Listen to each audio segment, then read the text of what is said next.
651-989-9226. Well, Scott's here, too, and I think we have a text that maybe Scott can answer. Here it is. If I buy and flip a house, do I get taxed on the profit if I reinvest it?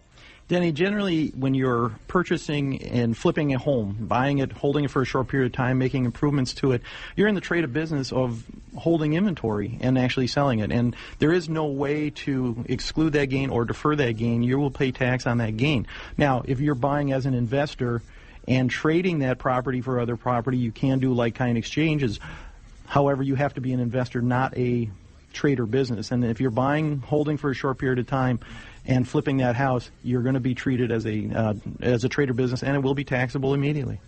Hey, I'm sorry, David. Scott, talk a little bit about people selling their primary residence, though, because as a financial advisor, I still get questions all the time from people that say, gee, I'm going to sell my house, I'm going to sell it for a lot more than I paid for it, and I'm going to get killed in taxes, and they don't realize they don't have to pay taxes on the gain up to certain levels. That's correct. When you sell your principal residence and you've lived in that home for more than 2 years, you can exclude up to $500,000 of gain on the sale of that house. And so in most cases, you're not going to have any taxable consequences to the sale of your principal residence.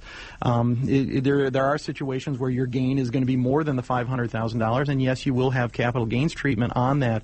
But in most cases, here in the state of Minnesota, you're not going to have a taxable income from the sale of your principal residence. And you're absolutely right. People do mistake that quite a bit. Back in 1986, they changed the law, and prior to 1986, you actually had the ability to reinvest the proceeds from the sale of your house and not have to pay tax on that gain. That rule has been removed and has been replaced with a $500,000 exclusion.